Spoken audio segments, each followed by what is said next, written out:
All right, so today I want to talk about Jane Eyre in my literature class. It's a book I've been reading through, and I just kind of want to make a video over the thoughts of it because this channel is kind of what I'm thinking, what I'm learning, and stuff like that, and me showing it to help me remember. So I want to talk about Jane Eyre a little bit. I did finish the book today. For me, it was 461 pages. And so I kind of just want to dialogue the story we saw that kind of happened over Jane Eyre, and this might take multiple parts, but hopefully not. So we start with Jane Eyre. That she's at the Reed's house, and she is kind of neglected, and then she's sent to school at Lowood, and that is under Mr. Brocklehurst's care. And then after that, she goes to Thornfield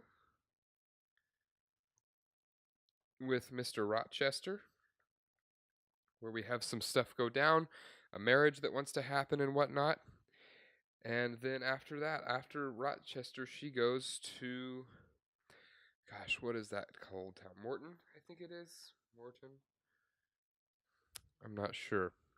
But this is with St. John, who ends up being her cousin that we learn. She ends up being a teacher here. And we have all that. But then she goes, and then St. John, she spends some time with St. John.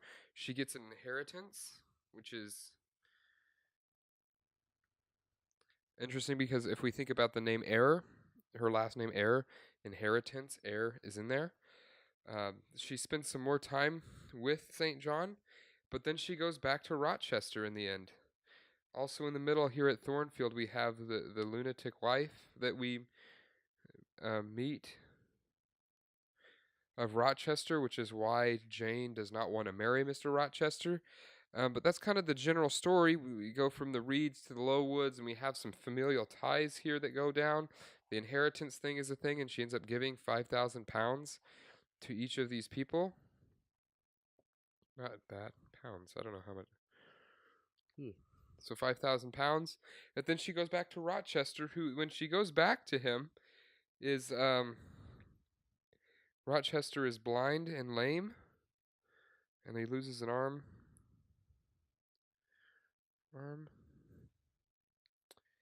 And then we find out that St. John, he did not love her enough, so that's why she didn't marry him.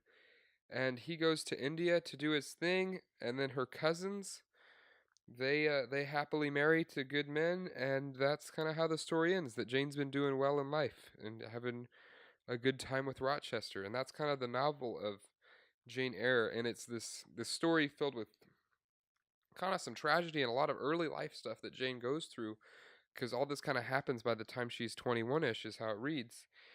But kind of that was the story of it, and then a lot of twists and turns from here and here and here and here that made the story enjoyable. So that was my thoughts on Jane Eyre, reading through it and just kind of a brief overview.